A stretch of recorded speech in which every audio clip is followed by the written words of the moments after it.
मुख्यमंत्री ने कमाल संभाल रखी है यहाँ की। तो कमाल संभाल के क्या करेंगे, केवल आके जो है सभा करेंगे तो थोड़ा होगा। जनता से मिलना चाहिए उनको ना। यहाँ जितने लोग मरे, अभी कल हमारे यहाँ खराड़ा में एक यादव कट के रोटावेटर से मर गया, वहाँ मुख्यमंत्री आए, उनके यहाँ तो आना चाहिए। वो रोटावेटर से किसान था, मर गया, कट के मर गया। वहाँ यहाँ के कैंडिडेट का कैसा कर रहे हैं? निषाद जी के बारे में क्या कहना है? कौन निषाद जी? बीजेपी के जो कैंडिडेट हैं। अच्छा, धर्मराज जी। धर्मराज। धर्मराज जी तो ठीक ही हैं, अच्छे प्रत्याशी हैं, लेकिन उनका वोट खुद ही खसक रहा है। धर्मराज जी का प्रत्याशी अच्छे हैं। प्रत्याशी बहुत अच्छे हैं, इससे अच्छे हैं कि बोलना कम जानते हैं, गुमराह कम कर पाते हैं, इसलिए अच्छे हैं। जनता के लिए तो अच्छे हैं, लेकिन नेताओं के लिए वो बुरा है। अगर वो जीत जाएंगे तो उनका गड़बड़ हो जाएगा, इसलिए उनको हरा देंगे लोग। कौन हराएगा? अब जनता हराएगी। प्रत्याशी अच्छे हैं। हाँ, जनता जो इनके नेता हैं, जनता के गुमराह करके उनको हराएंगे। और धर्मराज जैसा प्रत्याशी कोई है नहीं यहाँ पे, और काम भी क्षेत्र के लिए किए हैं। फिर भी आप कह रहे लालजी वर्मा जी भारी। हाँ, लालजी वर्मा तो यहाँ जीते हैं, तो उनसे जीतना इनको है। उनको जब माइनस करेंगे और तभी तो जीतेंगे। जैसे यहाँ बीजेपी आज 70 साल से लड़ रही है, यही कहती है एक ही बार जीती है। वो मुख्यमंत्री भी आए थे, मुख्यमंत्री 4 बार हो गया आना उसका, अभी कम से कम 8-9 बार आए तब वो जीत सकते हैं। 8-9 बार और आए तब वो जीतेंगे। हाँ, तब जीतेंगे, क्योंकि 8-9 हज़ार वोट से हारे थे, तो एक बार में आएंगे तो 1,000 वोट बढ़ाएंगे तभी जीतेंगे। कैंडिडेट को देख के वोट नहीं दिया जाएगा? कैंडिडेट तो अच्छे हैं। नहीं, कैंडिडेट की कोई जरूरत ही नहीं है। अब जात पे वोट पड़ रहा है। जात पे आधार? हाँ, जात पे ज़्यादा वोट पड़ रहा है। बीएसपी की क्या स्थिति रहेगी? बीएसपी की तो स्थिति ठीक ही है। अमित वर्मा जीत रहे हैं। अमित वर्मा जीत रहे हैं। जी बीएसपी के 95,000 वोटर एससी के हैं। टोटल वोट जो है अमित बीएसपी जीत रही है। जी बीएसपी का तो गढ़ रहा है। हाँ, बीएसपी जीतेगी। कहने को तो लोग हवाई चाहे जो बोले, बीएसपी यहाँ से जीतेगी। बीएसपी जीतेगी? हाँ, जीतेगी। जात प्रति वोट होता है। जितने यहाँ के एससी हैं सब अमित लालजी वर्मा जी कुछ नहीं, वो लाल किताब दिखा के पहली बार जीत गए। अब लाल किताब नहीं चलेगी, संविधान दिखा के नहीं चलेगा। हाँ। लालजी वर्मा जी नहीं जीते, अमित वर्मा जी। बीएसपी जीतेगी? बीएसपी जीत रही है। बीएसपी यहाँ जीतेगी। ये जबकि यहाँ तो लोग, यहाँ की जनता जो करके जीत गए, अब नहीं जीतेंगे। यहाँ की जनता तो अधिकतर मान रही है कि सपा और भाजपा में टक्कर है। बीएसपी बीजेपी में लड़ाई है, एसपी बाहर में है। अरे ठीक है भैया, खड़े रहिए। जो चुनाव है, उपचुनाव ज़्यादातर शासन प्रशासन का चुनाव होता है। यहाँ जो लड़ाई है सीधे जनता और शासन प्रशासन के बीच है। अब बसपा वाले भैया कह रहे हैं कि बसपा जीत रही है। और एक बात बताइए, लड़ाई लड़ने के लिए जब दलित पिछड़ों की लड़ाई लड़ने की बात आती है, जब संविधान पर खतरा मंडराता है, जब लोकतंत्र पर खतरा मंडराता है, लोकतंत्र और संविधान पर खतरे के बादल मंडराए, तो लाल किताब लेके कौन निकला? बहन जी कितने बार लाल किताब लेके निकली हैं, ये बताएं। सबसे पहले तो ये बताएं कि बहन जी कितने बार निकली हैं। जिस पार्टी का देखिए खुद का बेस वोट खिसक गया 22%, जिस पार्टी का वोट 2017 के विधानसभा चुनाव में, उसके बाद आप देखिए 2007 में बहुमत दिया इसी उत्तर प्रदेश ने बसपा को। फिर उसके बाद 2012 में 80 सीटों पर बसपा सिमट जाती है।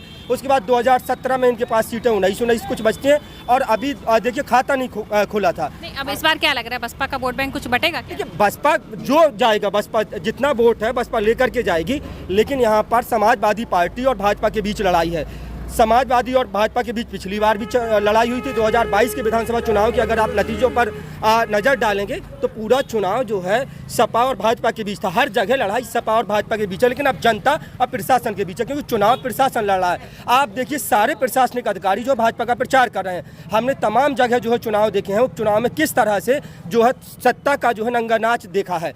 इसी उत्तर प्रदेश में हमने रामपुर में देखा, रामपुर में जहाँ बड़े नेता आजम खान थे, वहाँ किस तरह से प्रशासन ने जो है मुस्लिम बस्तियों में पहुंच करके वोट नहीं डालने दिया गया।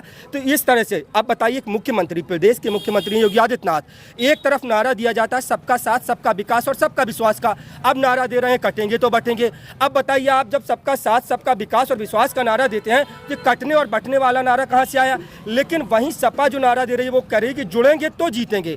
पीडीए की बात करना गुनाह कहाँ है? पिछड़ा दलित अल्पसंख्यक जो समाज आर्थिक सामाजिक और शैक्षणिक रूप से पिछड़ा था, वो समाज की अगर उसको आगे लाया जा रहा है, उसको प्रमोट किया जा रहा है, तो कहाँ गुनाह है? अगर 37 सीटें समाजवादी पार्टी अपने दम पर और भारत में तीसरे नंबर की बड़ी पार्टी बनी है और इंडिया गठबंधन ने 43 सीटें पाई हैं, तो सिर्फ इसी बिना पर क्योंकि उन्होंने पीडीए की बात की है। आप पिछड़ा दलित अल्पसंख्यक की बात करेंगे, वही जो है इस देश पर राज करेगा। इस देश में अब लड़ाई लकीर खींच कर करने की ज़रूरत है। 15 और 85 की लड़ाई है। 1990 का मंडल और कमंडल का जो दौर है उसको वापस लाने की ज़रूरत है। अब 15% वाला मलाई खाने वाला व्यक्ति है, जहाँ सत्ता आएगी, जहाँ सरकारें आएंगी वहाँ चला जाएगा। आप बताइए, चाहे आरएसएस हो, चाहे फिर जनसंघ हो, चाहे भाजपा हो, चाहे कांग्रेस हो, चाहे बसपा सपा, खत्म करने वाले कौन लोग थे? 15% वाले लोग। सरकार बनाने वाले 85% वाले लोग थे। हमेशा सरकारें 85% लोगों ने बनाई है और मलाई खाने का जो काम है वो 15% के लोगों ने किया है। आप देखिए अभी राज्यसभा का चुनाव भी था,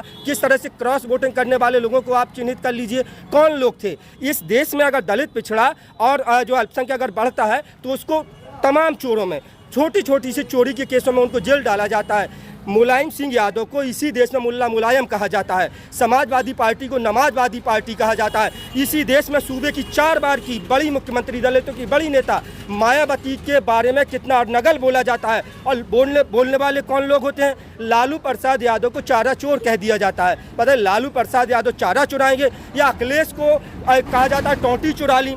3 बार के मुख्यमंत्री, सफलतम रक्षा मंत्री और खुद 1 बार के विजन मुख्यमंत्री और सबसे सफल मुख्यमंत्री, उनको बताया जाता है कि वो टोंटी चुरा लिए हैं। तो ये इस देश में एक प्रचार तंत्र है और एक मीडिया जो इस देश का मेन स्ट्रीम मीडिया है, जो मनु मीडिया है, जो ब्राह्मणवादी मीडिया है, वो मीडिया अब तक सही खबरें पहुंचने ही नहीं देता है। क्योंकि सारे मीडिया पे शौचालय से लेकर सचिवालय तक किन लोगों का कब्जा है ये आपको जानना होगा।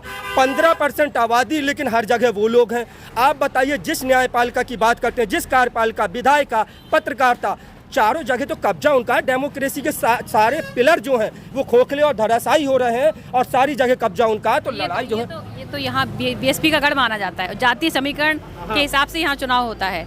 जातीय समीकरण के हिसाब से यहाँ टिकट दिए गए, सभी पार्टियों ने दिए हैं। हाँ, तो उसका कुछ असर देखेगा? देखिए, जातीय समीकरण यहाँ पर जो है पिछड़े वर्ग का जो वोटर है वो समाजवादी पार्टी को वोट कर रहा है, जो अल्पसंख्यक वोटर है वो समाजवादी को वोट कर रहा है। बड़ी संख्या में जो दलित वर्ग का वोटर है जिन्होंने वोट दिया है, अगर दलित वर्ग वोट नहीं देता तो समाजवादी पार्टी 37 वोट ना पाती। भाई साहब बताएं, जीरो पे मतलब जो रह गए, खाता तक इनका खुला नहीं है।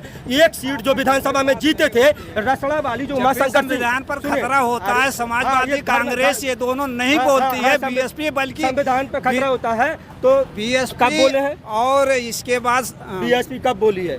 बीएसपी बोलती है। कॉन्फ्रेंस बताइए। बीजेपी की भी पार्टी बनकर रह गई है बसपा के जो टिकट है वो बीजेपी के मुख्यालय से तय किए जाते हैं। बस भाजपा बताती है कि किसका टिकट करना है। जहां जिस जाति को सपा ने उतारा वहां बसपा ने उतारा। इसी वजह से जो 2022 का विधानसभा चुनाव समाजवादी गठबंधन हारा, उसकी बड़ी वजह यही थी कि जो टिकट है बसपा के वो भाजपा ने तय किए। भाजपा ने 2024 के लोकसभा चुनाव, बीएसपी के टिकट भी भाजपा ने तय किए। भाजपा ही तय करती है। भाई साहब को नहीं पता, मुझे पता है कि भाजपा तय करती है। थोड़ा होता है, समाजवादी लोग तो ऐसे ऐसे करके गुमराह करते हैं। उसको 80 लोग सब जान गए हैं कि ये गुमराह करके जीते हैं। अब की बार 2 वर्मा लड़े हैं, लालजी वर्मा, अमित वर्मा लड़े हैं। वर्मा बिरादरी अमित वर्मा को सपोर्ट कर रहा है, इधर 80 करेंगे। जीत बीएसपी की हो। देखिए, जीत बीएसपी की नहीं हो रहा है। तीसरे नंबर के पार्टी बनेगी बसपा, इसमें कोई डाउट नहीं है। लड़ाई जो है सपा और भाजपा में है, और लड़ाई मैं कह रहा हूँ जनता, सपा की तरफ से जनता लड़ रही है और भाजपा की तरफ से प्रशासन लड़ रहा है। और नो डाउट जैसे सब लोग बता रहे हैं के प्रत्याशी के बारे में क्या कहना चाहेंगे? नहीं, ठीक है, मोटा मोटा बिल्कुल धर्मराज निषाद जो प्रत्याशी है वो प्रत्याशी ठीक है, लेकिन जिस पार्टी से वो उतरे हैं वो पार्टी गलत है। लोग पार्टी को नहीं चाह रहे हैं, भाजपा को कोई नहीं चाह रहा है। भाई इस सरकार में किसान दुखी है, नौजवान दुखी है, इस देश में महिलाएं। आप बताइए, एनसीआरबी का डेटा, लोग कहते हैं कि जीरो टॉलरेंस की बात करती है, Bharatiya Janata party zero tolerance की बात करती है, लेकिन नेशनल क्राइम रिकॉर्ड ब्यूरो यानी कि एनसीआरबी का डेटा ये कहता है, गृह मंत्रालय जारी करता है, मेरे घर में नहीं बनता है। या सपा भ्रम फैलाए तो सपा एनसीआरबी की रिपोर्ट नहीं जारी करती है, एनसीआरबी गृह मंत्रालय जारी करता है, अमित शाह की एजेंसी जारी करती है, और वो बताता है कि लूट, अपहरण, हत्या, डकैती, छेनैती और बलात्कार के मामले उत्तर प्रदेश में बढ़े हैं। नो डाउट, इसमें कोई डाउट नहीं है कि बसपा सरकार में लॉ एंड ऑर्डर की स्थिति सबसे बढ़िया थी। उसके बाद जो है सपा सरकार में थी, लेकिन सपा सरकार से भी बदतर स्थिति भाजपा सरकार में। अब ये कहते हैं क्राइम कम हो गया, एक ही जाति के लोग सारे क्राइम कर रहे हैं। आप बताइए, सारे जो अपराधी हैं, आप कहते हैं कि रमाकांत यादव हैं तो वो अपराधी हैं, अतीक और मुख्तार अपराधी हैं, लेकिन एक बहुत बड़ी लिस्ट है वो लिस्ट जो है उनको अपराधी नहीं कहती है। इस देश में अशोक चंदेल हो गए, इस देश में ब्रजभूषण शरण हो गए, कुलदीप सेंगर हो गए, अजय मिश्रा टेनी हो गए और तमाम लोग जो अपराधी हैं उनके ऊपर जो है 3-3, 4-4, 5-5 दर्जन मुकदमे दर्ज हैं, लेकिन वो अपराधी नहीं है क्योंकि वो योगी जी की जाति के हैं। सजाती लोगों को बचाया जा रहा है। ये वही मुख्यमंत्री हैं जो 56 में 86 SDM जो यादव जाति के बताते हैं और आज तक उसको जो है साबित नहीं कर पाए। झूठा बयान जो सदन में देते हैं और अपनी जाति के लोगों को बचा रहे हैं।